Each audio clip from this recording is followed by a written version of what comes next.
Aujourd'hui, on va parler d'une citadelle, d'une grosse porte et d'un guide touristique du Moyen-Âge.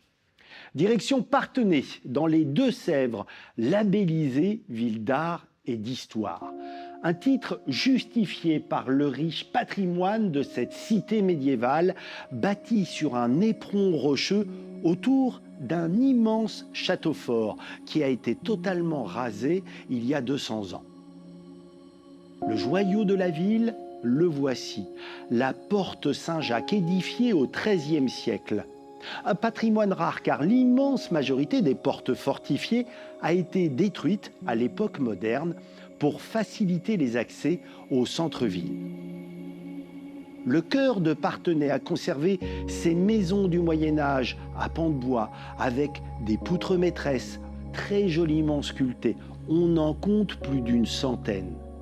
Il faut imaginer que Parthenay comptait alors 3 lignes de fortifications spectaculaires, ce qui lui a valu le surnom de « Petite Carcassonne de l'Ouest ».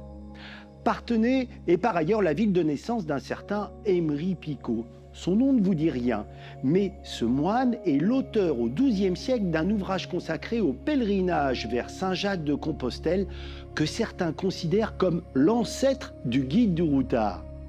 Il y détaille les différentes voies, donne des renseignements sur les étapes, parle des populations traversées.